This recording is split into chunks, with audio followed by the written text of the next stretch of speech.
le pido a todos los exponentes, ¿cierto?, del módulo 2 que enciendan sus camaritas, porque vamos a comenzar nuestra mesa redonda.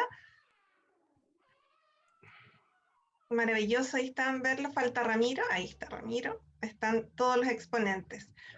Bueno, agradecerles en primer lugar a todos ya por su excelente presentación, excelente contenido nuevamente, muy amenos también y muy cercanos, ¿ya? Creo que eso también es importante mencionarlo. Tenemos algunas consultas, unas que son más particulares y otras generales, ¿ya? Preguntas, por ejemplo, a Ramiro. Dice, me encantaría si pudieras explicarnos un poco más del rol de la enfermera escolar en España, ¿ya?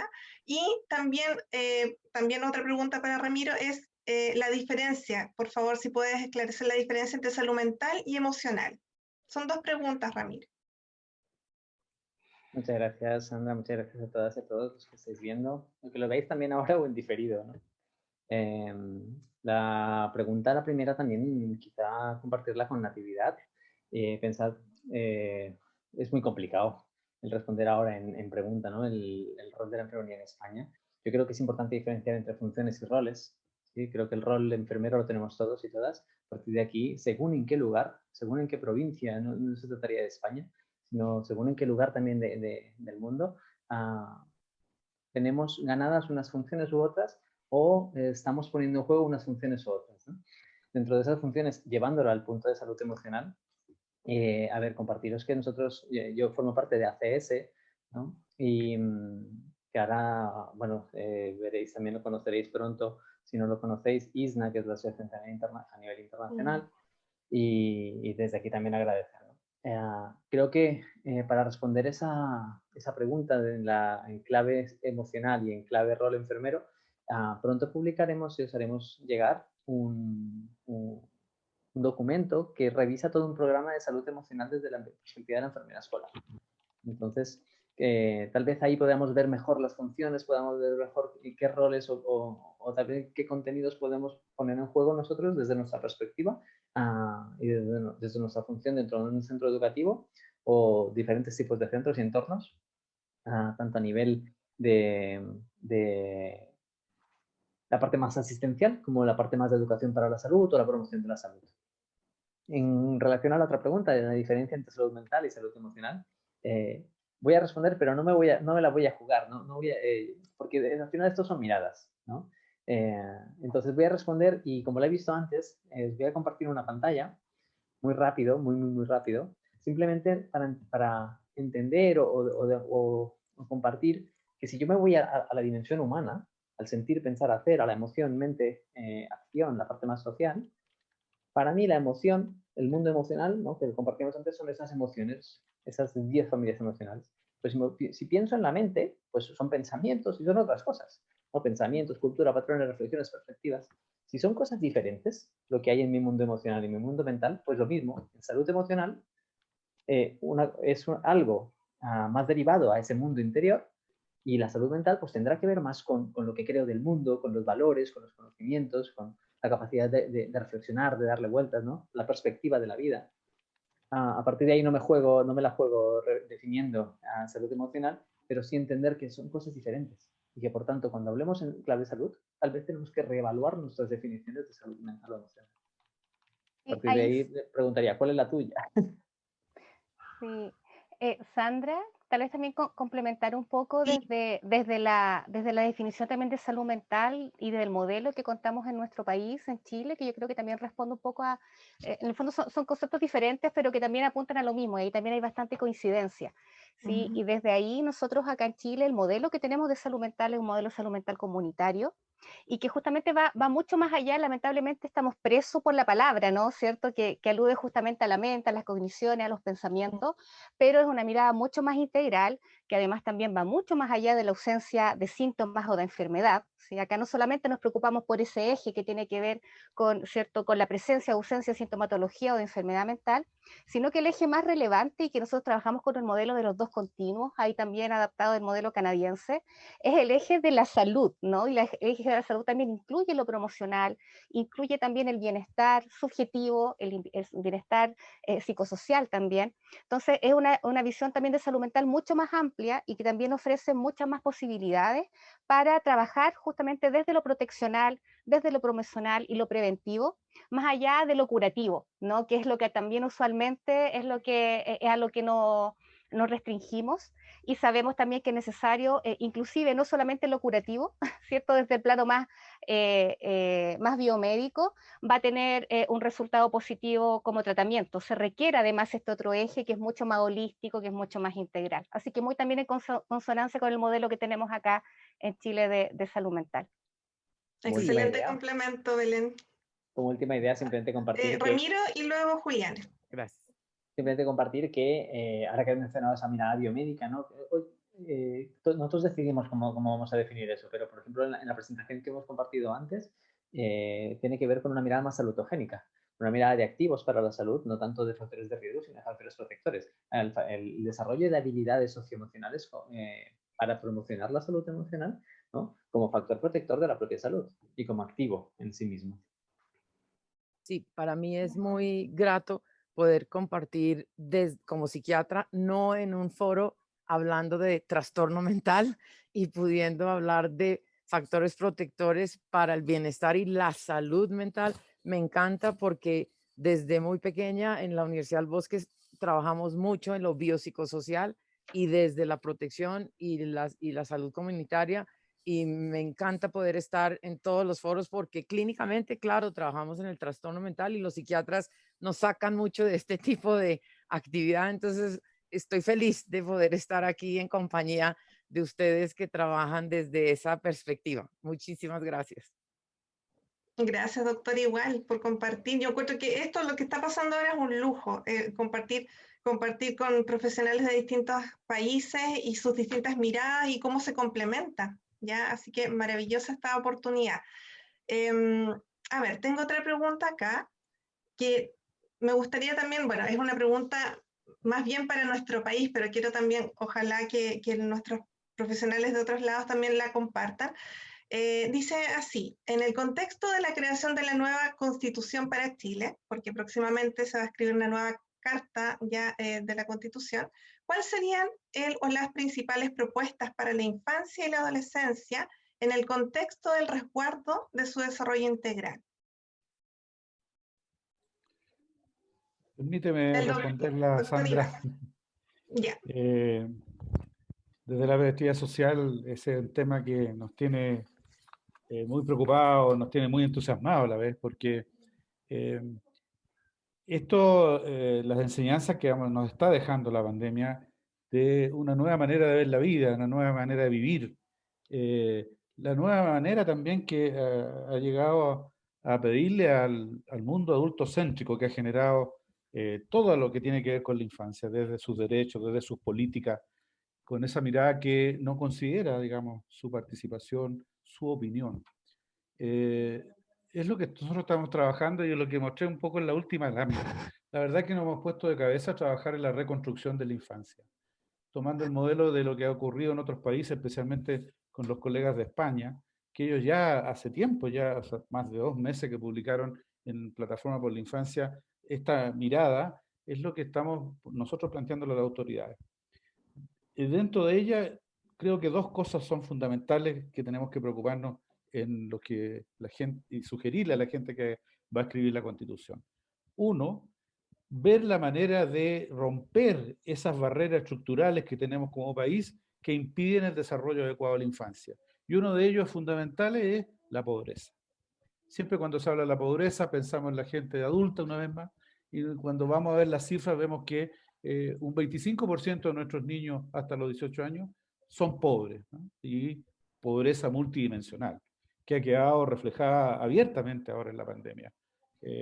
Las mayores dificultades las hemos visto en aquellos hogares que no han podido ni siquiera estar cumpliendo la cuarentena porque sus padres tenían que diariamente salir a buscar el sustento para poder llevar comida a la casa. Entonces, la resolución de la pobreza es un llamado a la sociedad completa, tanto lo que escriben las leyes como lo que estamos como activistas de los derechos, etcétera, para ver cómo lo resolvemos. Y evidentemente ahí viene la gran crítica al modelo de desarrollo económico, el modelo económico que hemos vivido durante casi 50 años y que hay que necesariamente reestructurarlo. Y lo segundo es lo que tenemos que escribir en relación a salud y educación. Y ahí yo creo que esta jornada me ha encantado. Tengo muy buena relación con las chicas de mi país, en la Sociedad Chilena de Salud Escolar, porque creo que llegó el momento de que entre por la puerta abierta toda esta temática de la enfermería en las escuelas. Ya no en algunos lugares, ¿cierto?, que podríamos contar con los dedos de la mano en nuestro país, sino que como un plan nacional de salud escolar integral.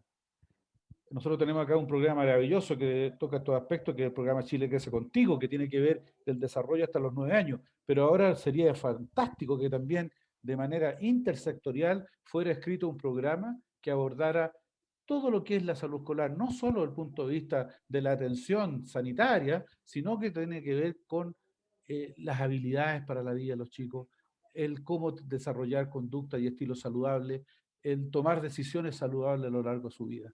Así que nosotros estamos en eso, incluso con la sociedad, trabajando el cómo y tomando ejemplo de otros países en cómo podríamos convencer a nuestras autoridades para construir un plan nacional que, aparte lo que vamos a tener que hacer es mejorar en que ingrese una nueva educación, en términos de ya basta de este aprendizaje formal educativo, sino que centrarnos más en el aprendizaje socioemocionales.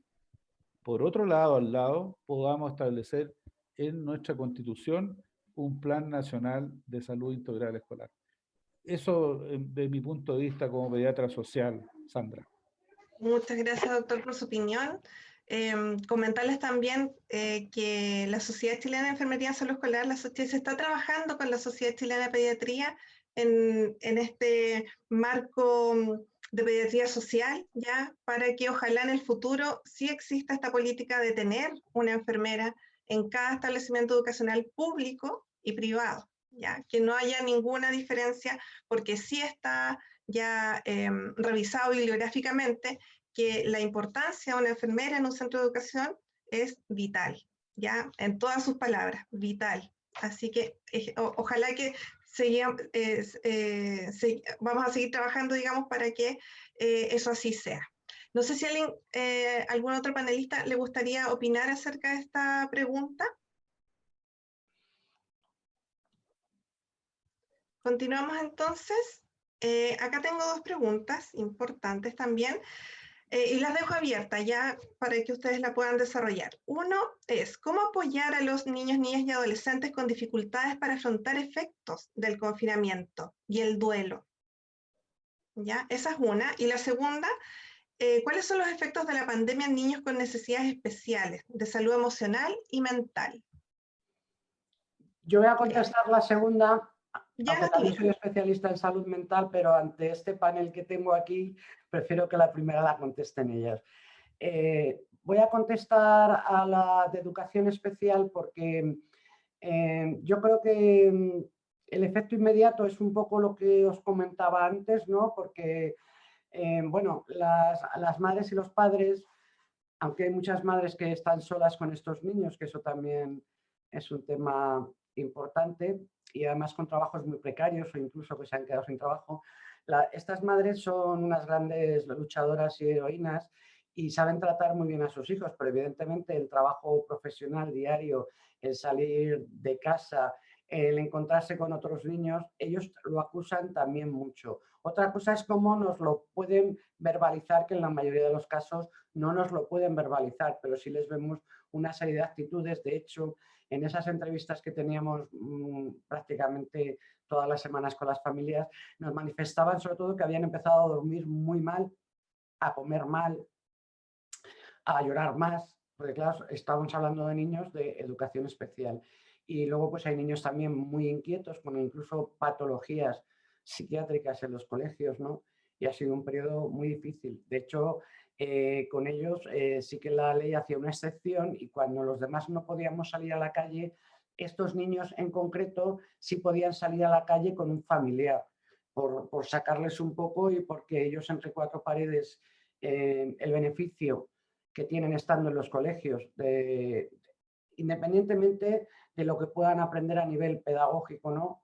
Que también, o a nivel de actividades de la vida diaria o de una serie de habilidades que en el ámbito competencial pedagógico puro y duro, es importante esa sociabilidad, bueno, que se vean, que se junten. Es que cuando me trabo ya prefiero pasar a otro término. Y lo han pasado mal ellos y las familias, porque además la incertidumbre de, claro, mi hijo es de altísimo riesgo, porque lo que no hemos hablado antes también es que estos niños tienen mucho más riesgo en caso de contraer la COVID, de tener muchas más complicaciones y a pesar de ser niños, pues tener algún problema importante. La primera os la dejo. Gracias, Natividad. Sandra, Belén. ahí también aportar un poquito de lo que también señalaba Natividad. Acá en Chile tenemos un tema bien importante en cuanto a la inclusión educativa de los niños, niñas y adolescentes con problemas y trastornos de salud mental, que estamos bastante al debe, ¿ya? Y yo también ahí enfatizaría la necesidad de poder visibilizarlos, porque si bien tenemos recursos acá asociados en el país, de hecho hay una subvención, ¿cierto?, especial asociada a integración escolar, pero que los trastornos que no están incluidos muchas veces se visibilizan. Estoy pensando en trastornos depresivos, ¿cierto?, de la esfera también de los trastornos de ansiedad, etcétera, y que es muy, muy importante entonces establecer planes de acompañamiento y que se puede, ¿sí? Lo que pasa es que hay que también trabajar en conjunto con la escuela para visibilizar las necesidades de estos chicos y chicas, ¿sí? Porque muchas veces se redunda todo en lo que puede hacer el equipo de salud, más no lo que también puede aportarse desde las escuelas. Y respecto a la primera pregunta, yo quisiera quedarme con dos elementos, y ahí también habemos muchos, ¿cierto?, que pueden responder también. Primero, no patologizar el malestar, ¿cierto?, que lo que estamos viviendo todos hoy día. ¿Sí? Yo creo que eso es súper importante como parte central de apoyar a nuestros chicos y chicas. ¿Sí? Es si efectivamente están más aburridos, si efectivamente están preocupados. Hay muchos que están preocupados porque va a pasar, están viendo mucha noticiario, ¿cierto? Y tratando de informarse. Es parte de, ¿sí? También es una reacción totalmente esperable, como siempre lo decimos los que trabajamos también en emergencia, a una situación totalmente inesperable. ¿Sí? Entonces, desde ahí todas las estrategias que se le llaman de normalización, ¿sí? Que no me gusta mucho el nombre, pero que justamente alude a normalizar estas reacciones, y para eso yo recomendarles, hay materiales súper lindos que desarrolló Chile Crece Contigo, que si bien van enfocados a crisis asociadas a desastres naturales, pero que igual pueden ser de mucha ayuda para trabajar sobre todo con los niños más pequeños, y que están disponibles en la página de Chile Crece. Y segundo, que tal vez se me pasó muy rapidito, ¿cierto? Pero recomendar la estrategia, de primera ayuda psicológica para que todos la conozcan, ¿sí? A veces también en esto se piensa que solamente pueden ofrecer un primer apoyo o un abordaje los profesionales que somos de la salud mental, pero la verdad es que manejando algunas herramientas que son muy básicas y que sobre todo mientras más oportunas se brindan, mucho mejor resultado tienen, ¿sí? Y justamente es preventivo, puede ser súper útil. Así que también ahí va a quedar para ustedes, insisto, disponible este recurso para poder formarse en primera ayuda psicológica para quienes aún no conocen esta herramienta, que es muy, muy sencilla y muy, muy útil. Muchas gracias, Belén, por ese complemento nuevamente. Muy bien, tenemos harto material para leer. La idea también es poder implementarlo bien. Así que harta tarea tenemos todos. Tengo una pregunta acá para la doctora Juliana, pero por supuesto que todos pueden aportar de los panelistas. Dice, doctora, ¿qué signos y síntomas podemos considerar como alertas ante cuadros agudos que puedan presentar los niños, niñas y adolescentes que tienen antecedentes previos de depresión o trastornos ansiosos? Bueno, muchas gracias. Quería hacer un puntico sobre lo del duelo. Es muy importante reconocer los síntomas del duelo. El duelo es normal. Tenemos que pasar por el duelo y tenemos que invitar a la expresión de los síntomas del duelo. Hay que hablarlo en familia, hay que hablarlo con la enfermera, hay que hablarlo con el padre, con el acompañante, con quien se sienta que se debe hablar. El duelo es normal. Hay una parte que me preocupa del COVID y de las personas que han muerto por COVID.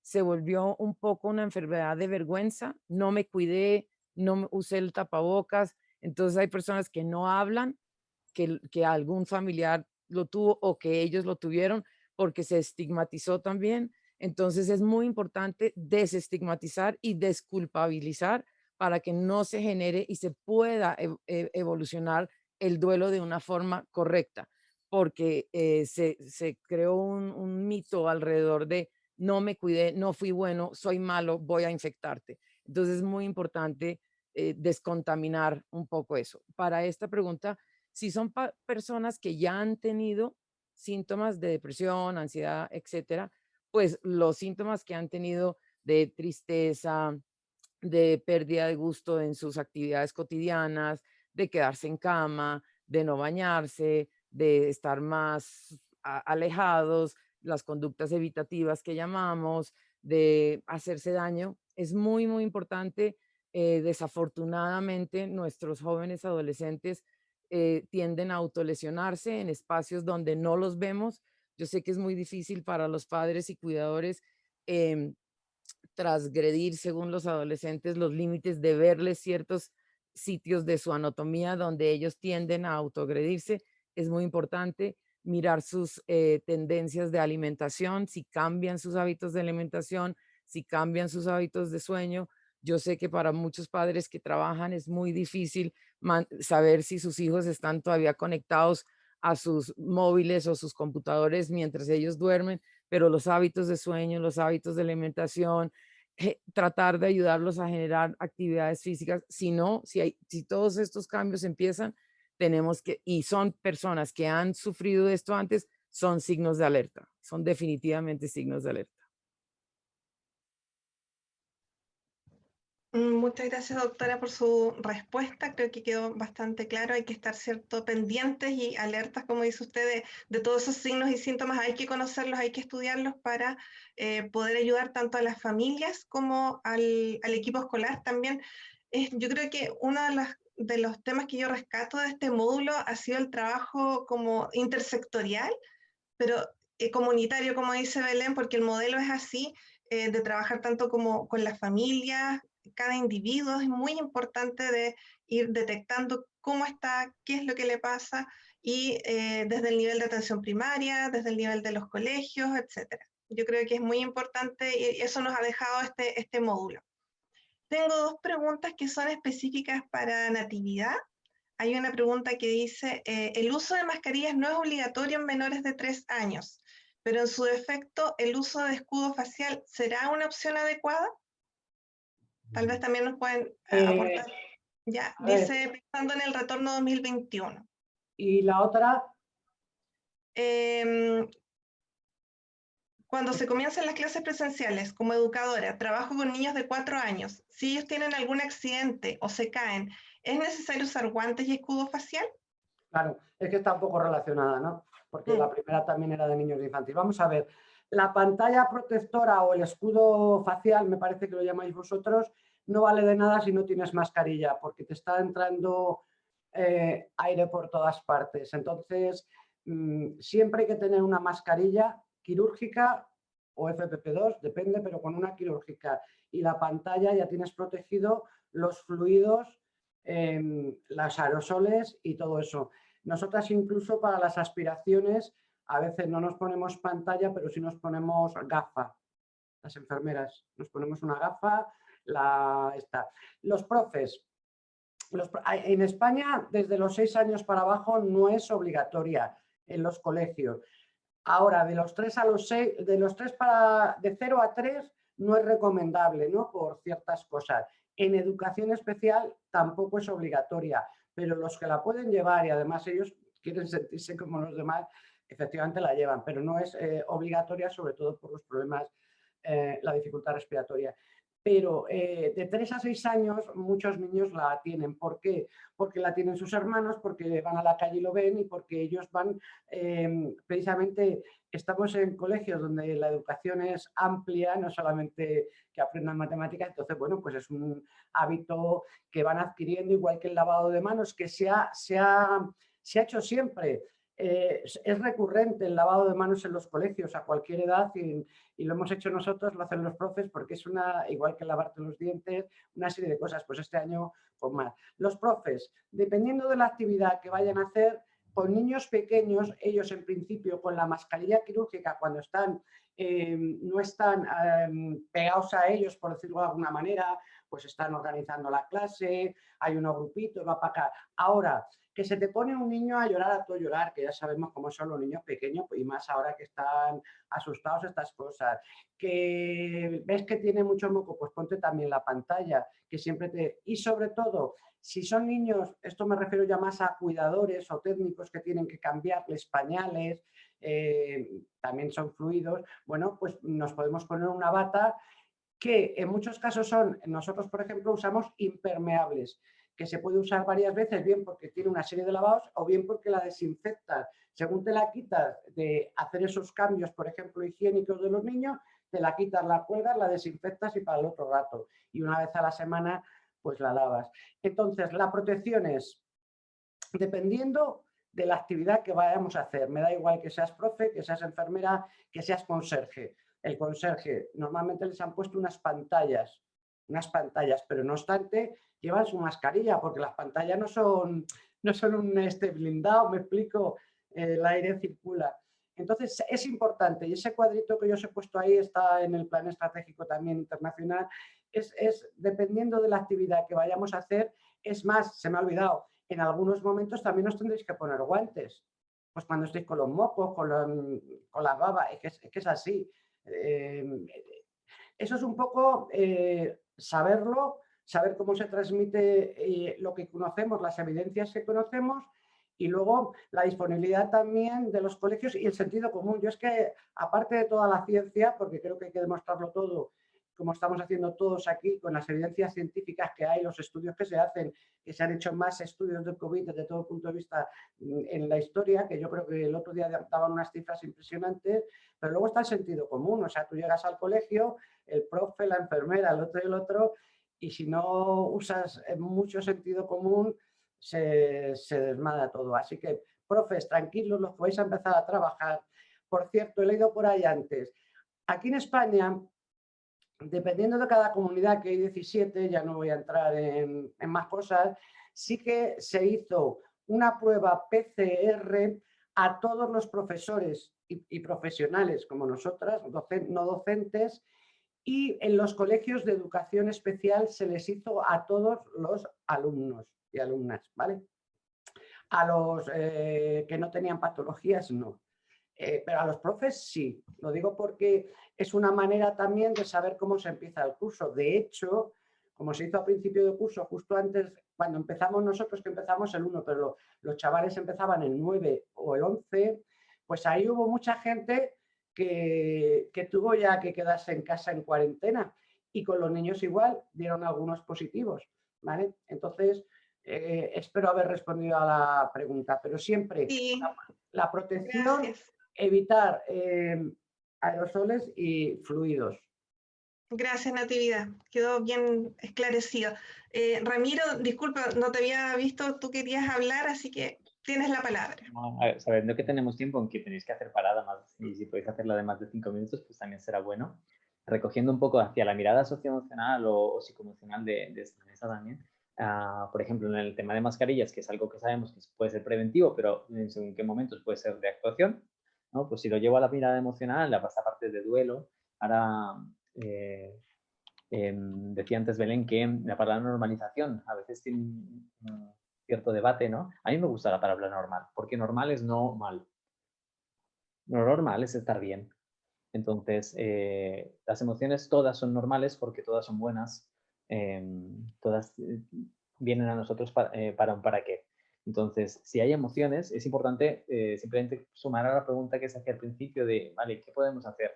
Lógicamente, ya hemos hablado de desde dónde estoy yo, pero no es lo mismo estar en prevención que estar en detección que estar en actuación a nivel emocional. Y si estoy en prevención, hago unas cosas, si estoy en detección, hago otras, si estoy en actuación, hago otras. El tema es que si todo esto que se ha comentado, ¿no? También, doctora Juliana, por cierto, yo también soy colombiano, lo que pasa es que estoy aquí infiltrado en España. No, tengo doble nacionalidad, ya hace muchos años, 21 que estoy aquí.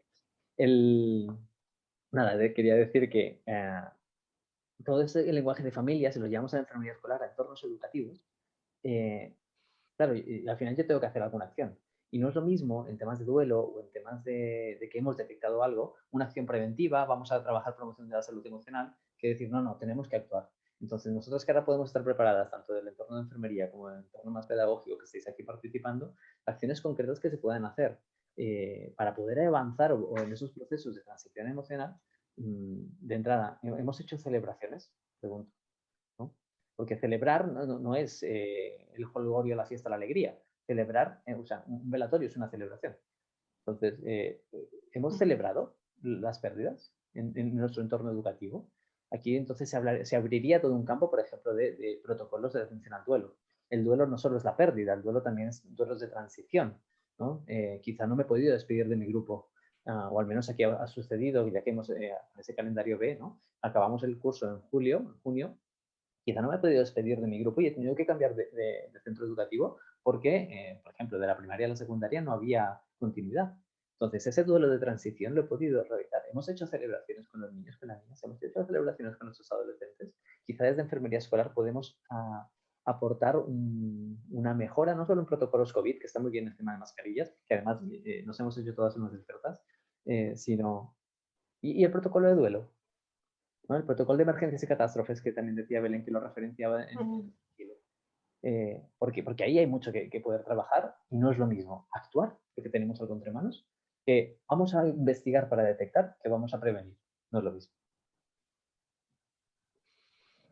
Excelente, gracias también por ese aporte. Doctora Juliana. Sí, muy importante lo que dice Ramiro, compatriota, porque la celebración no se tiene que referir la palabra con un acto de multiplicidad o una connotación negativa como no se pueden celebrar las fiestas. Se puede celebrar una persona, puede celebrar sola y con múltiples personas como estamos los cuatro podemos celebrar. Entonces, generar lingüísticamente una connotación positiva para no tener que castigarnos al querer celebrar, porque entonces generamos una sensación de culpa y vergüenza porque yo quiero celebrar.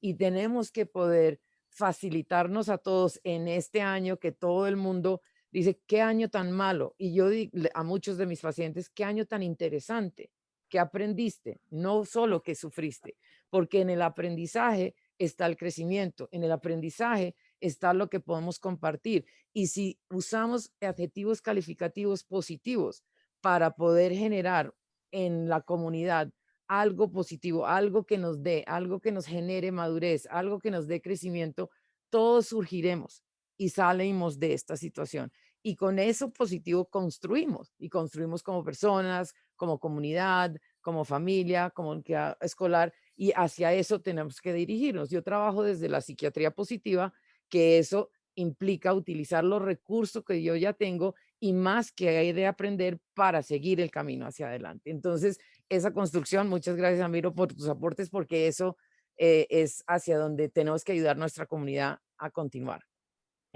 Perdona, Nati, el tema es, perdón, el tema es que en salud positiva, ¿no? Y en querer poder aportar esa mirada de aprendizaje, por ejemplo, en el desarrollo socioemocional, en la salud emocional, oye, aprende ya, porque mejor que aprender de aquí 2 años. O sea, si al final, cuando trabajamos presencia, cuando trabajamos escucha interna, cuando trabajamos, ¿no? Voy a escuchar mis emociones, qué mejor que aprender ahora, porque no sabemos lo que nos va a deparar el 21. Todos deseamos un 21 muy reparador y mejor que el 20. Venga, vale, ok. Así es. Pero y no sé lo que me va a deparar. Pues mejor reparar ahora, ¿no? Mejor aprende ahora, porque igual esas herramientas que puedas aprender ahora las vas a poder aplicar en el 21. ¿Para qué esperar? Gracias, Ramiro, gracias. Yo creo que ya estamos finalizando, estamos en la hora. Solamente palabras de agradecimiento, pero del corazón por las exposiciones que han hecho, realmente con un gran contenido y muy buena calidad. Así que muchísimas gracias a los presentes también que están hasta ahora.